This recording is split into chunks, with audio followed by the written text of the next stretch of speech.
tal, hermanos? ¿Cómo están? Muy buenas noches. Es un gusto poder saludarles una vez más.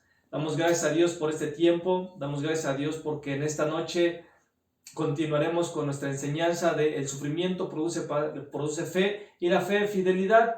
Y esta sería la última parte de la palabra que hemos estado estudiando de fidelidad, de fe, de este tema, ¿verdad? Estamos casi terminando la carta de Esmirna. Pero vamos adelante con nuestra enseñanza y vamos a Apocalipsis capítulo 2, versículo 10. Dice de la siguiente manera: no temas en nada lo que vas a padecer. He aquí, el diablo echará a alguno de vosotros en la cárcel para que seáis probados, y tendréis tribulación por 10 días. Sé fiel hasta la muerte, y yo te daré la corona de la vida.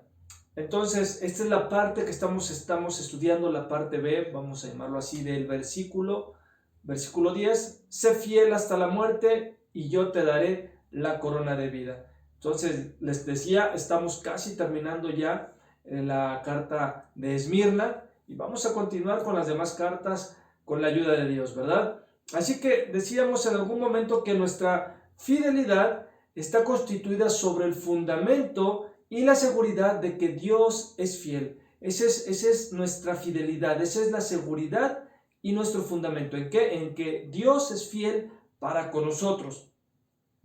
Y que también comentábamos que habrá momentos en los cuales será difícil decir sí a Cristo y será más fácil decir sí a la carne por las circunstancias, por las situaciones que tú estés pasando. Muchas de esas ocasiones, de esas circunstancias que lleguen a tu vida, será mucho más fácil decir sí a la carne que sí a Cristo. Pero recordemos que nuestra fidelidad está construida sobre el fundamento, ¿verdad?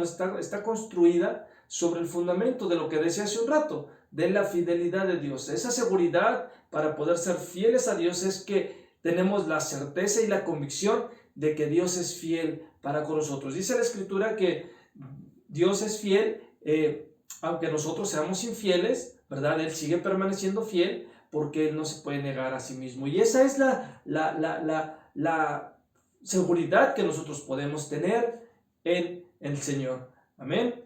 Así que a través de lo que hemos estado viendo en este texto de ser fiel hasta la muerte y hasta este punto, hermanos, que estamos estudiando, vemos que nuestro Señor Jesucristo libró de 3 formas a la iglesia de Esmirna. ¿Sí? Él libró de 3 formas a la iglesia de Esmirna, y la primera de ellas es que Esmirna comprendió que literalmente Jesús murió por ellos. Ellos entendieron esa parte. Jesús murió por ellos, por lo tanto, ellos no morirían al ser martirizados, al ser perseguidos y al grado de dar su vida por Cristo. Ellos no morirían, solo irían a casa para estar con el Señor, lo cual es mucho mejor que cualquier otra cosa, que estar aquí, ¿verdad?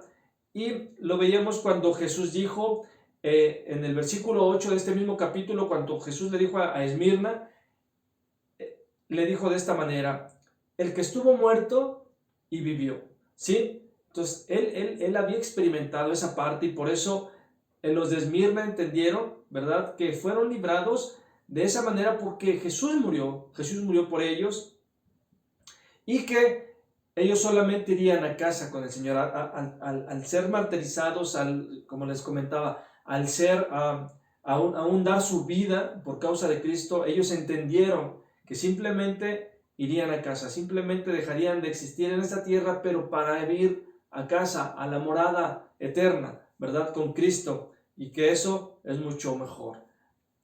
Amén.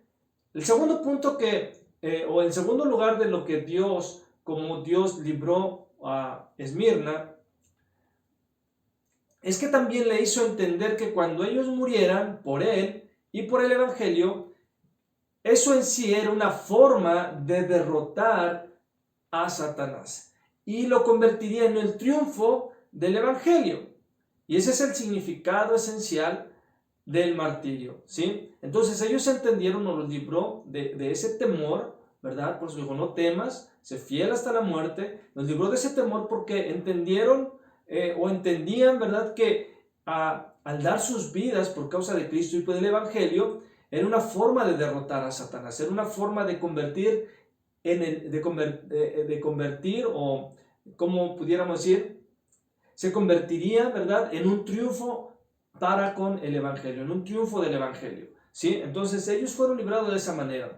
Y lo que podemos entender aquí en este punto es que ese es uno de los propósitos de las pruebas que Dios permite en nuestras vidas. Nuestra voluntad de sufrir por causa de Cristo glorifica a Dios, ¿sí? Algo que tenemos que entender es esa parte, que al sufrir por causa de Cristo, esto trae gloria a Dios de esta forma, ¿sí? A través de ese sufrimiento, a través de sufrir ese rechazo por causa de seguir a Cristo, esa opresión por causa de seguir a Cristo, esa blasfemia por causa de seguir a Cristo, esa persecución por causa de seguir a Cristo, todo eso, ¿verdad?, glorifica a Dios. ¿Por qué? Porque al ser mártires de alguna forma, eso trae gloria a Dios a través de nuestras vidas. Se convierte en un testimonio, ¿sí?, visible al mundo entero. ¿Por qué? Porque esto vale. ¿Por qué? Porque es el reflejo de lo que nosotros estamos padeciendo, es lo que pasó Jesús también cuando fue a la cruz del Calvario. Entonces, esto se vuelve un testimonio al mundo entero y que vale la pena vivir y morir por causa de Cristo. ¿Sí? Algo que no debemos de olvidar es que vale la pena siempre vivir y morir por causa de Cristo. Ya decíamos en algún momento que morir no necesariamente habla de una manera literal. Es morir a nuestros deseos carnales, es morir a nuestras pasiones, es morir a nuestros ideales para que podamos ensamblar perfectamente en las Escrituras, en los principios de Dios. Es morir a lo que yo pienso para que pueda yo adoptar lo que las Escrituras me enseñan, los principios bíblicos, ¿sí? Entonces podemos decirlo de esta manera.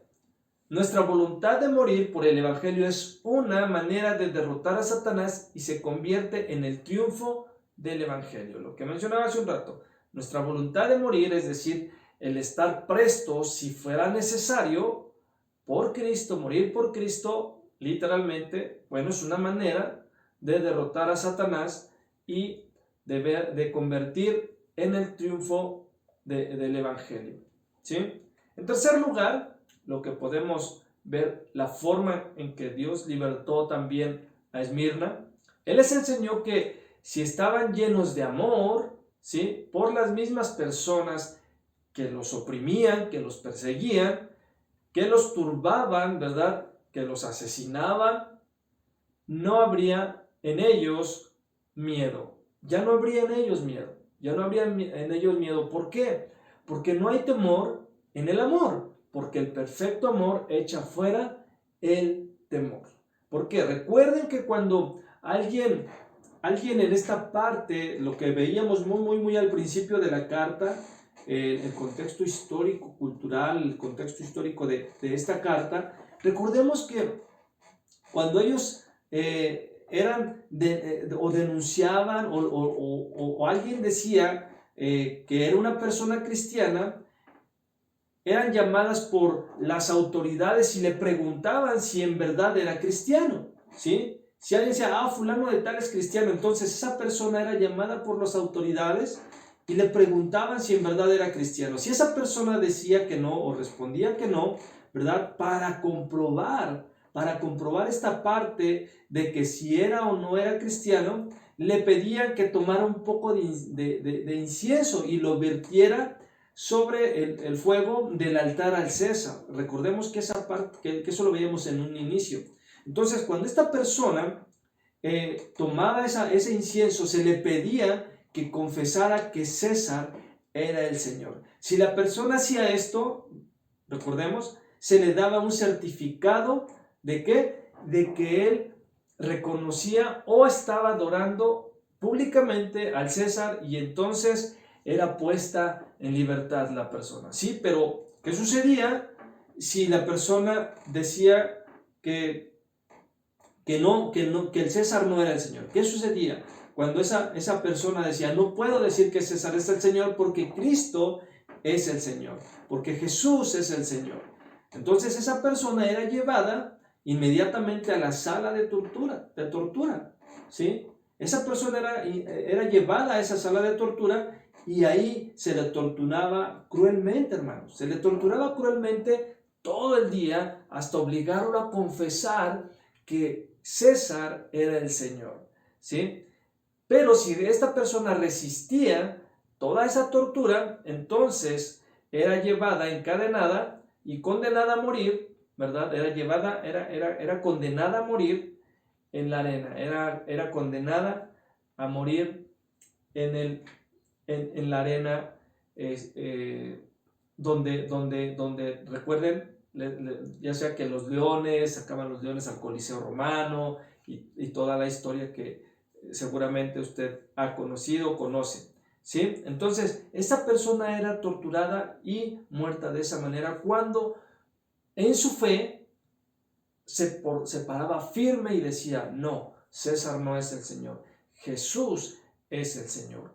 Y era torturada cruelmente, pero la manera en que los liberta Dios es que si ellos amaban a esas personas que los estaban torturando, no habría temor de morir, no habría temor en ellos, porque el perfecto amor echa fuera el temor.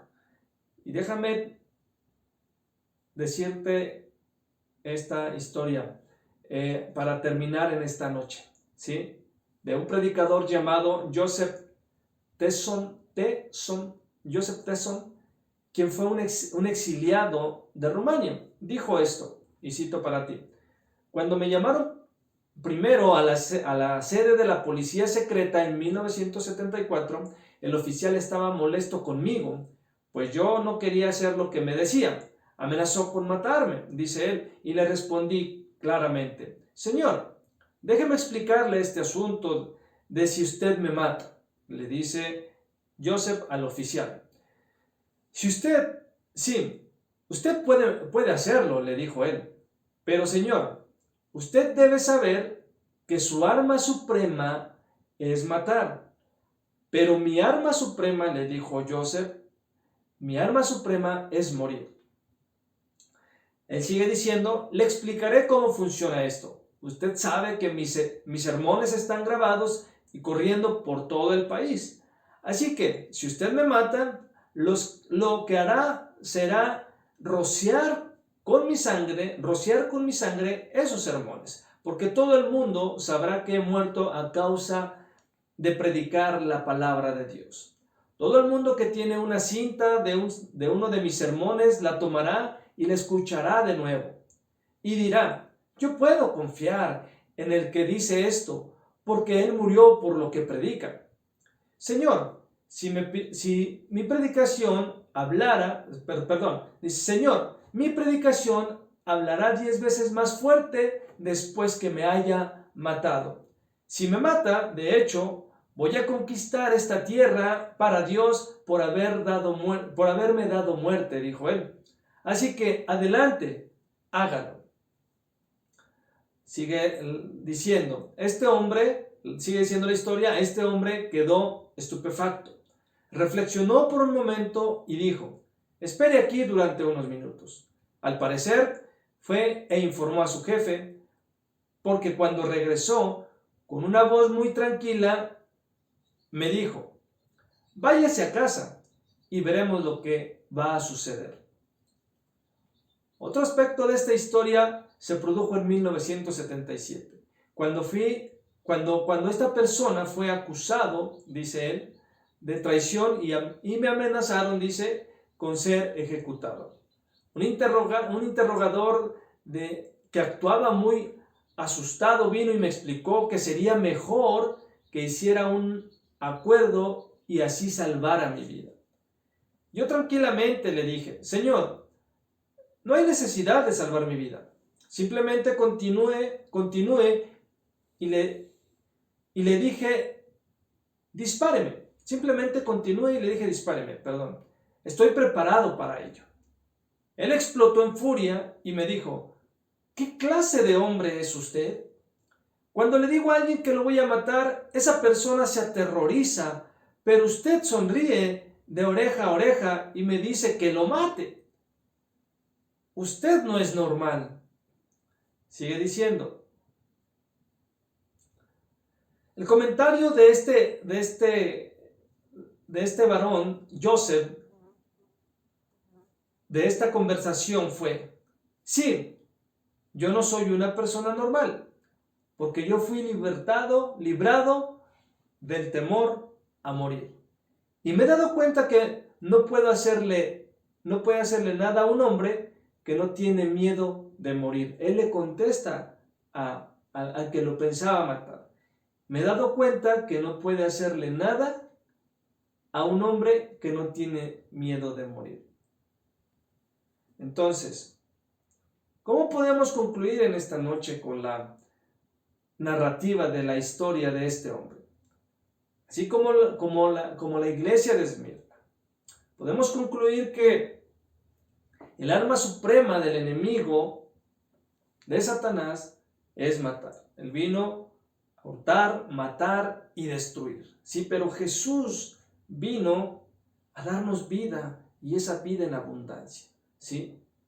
Pero nuestra arma, el arma suprema de nosotros contra el enemigo, es morir. Y repito, no es morir necesariamente literalmente, pero sí es morir cuando yo rindo mi vida, cuando yo entrego por completo mi corazón a Cristo. De esa manera yo estoy muriendo y estoy dando toda mi voluntad a Cristo, y de esa manera también estoy derrotando a Satanás. ¿Por qué? Porque ya no estoy siendo gobernado por él, ya no estoy siendo influenciado por él. Ahora es el Espíritu Santo quien me controla, es Dios quien controla y quien gobierna mi vida y quien dirige mi vida.